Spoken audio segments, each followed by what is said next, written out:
রাজনীতিতে ধর্ম আসাটা কতটা খুব যুক্তিযুক্ত? খারাপ, খুব খারাপ। মানে ফালতু ব্যাপার একটা, ফালতু ব্যাপার। এই যে ধর্মকেন্দ্রিক রাজনীতি আপনাদের সময় খুব ছিল? খারাপ। না, না, একদমই ছিল না।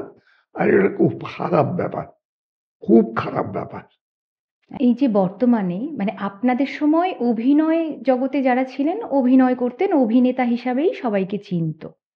কিন্তু এখন অভিনয় জগৎ থেকে, চলচ্চিত্র জগৎ থেকে হিরো, হিরোইনরা রাজনীতিতে চলে আসছে। পয়সা কামানোর জন্যে।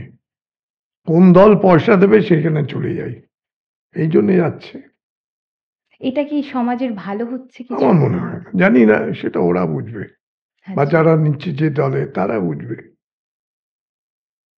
মানে এই চলচ্চিত্র জগৎ থেকে কোনোভাবেই রাজনীতিতে আসা এটা মনে খুব হয় না, আমার একটা খুব একটা সুবিধে বলে মনে হয় না।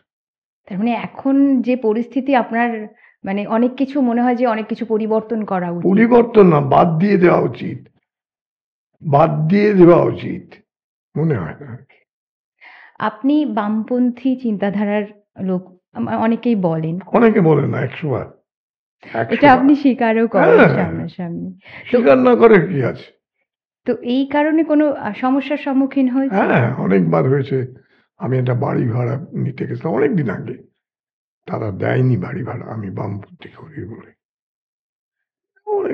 অনেকবার হয়েছে। আচ্ছা, আচ্ছা।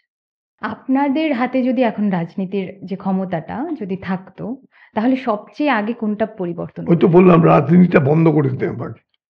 আগে বন্ধ করে রাজনীতি চলবে না। আমার কথা শুনবে থোড়ি? না ধরুন আপনারা সরকারের ক্ষমতায় মানে ওই ক্ষমতায় তো আমি আছেন। তো বললাম ১ম কাজ করব রাজনীতি বন্ধ। রাজনীতি বন্ধ করলে সরকার কি করে হবে? সে গঠন কেন হবে কিভাবে না? হবে কেন আর দেশ হবে না? কিভাবে চলবে? কেন চলবে না? দেশ আর এর থেকে ভালো চলবে। আমি কিন্তু তো কাউকে তো বললাম। একটা লিড করতে হবে। সে লিডের লোক সোমনাথ চ্যাটার্জি ছিল, এখন অনেকে আছে। অনেকেই আছেন।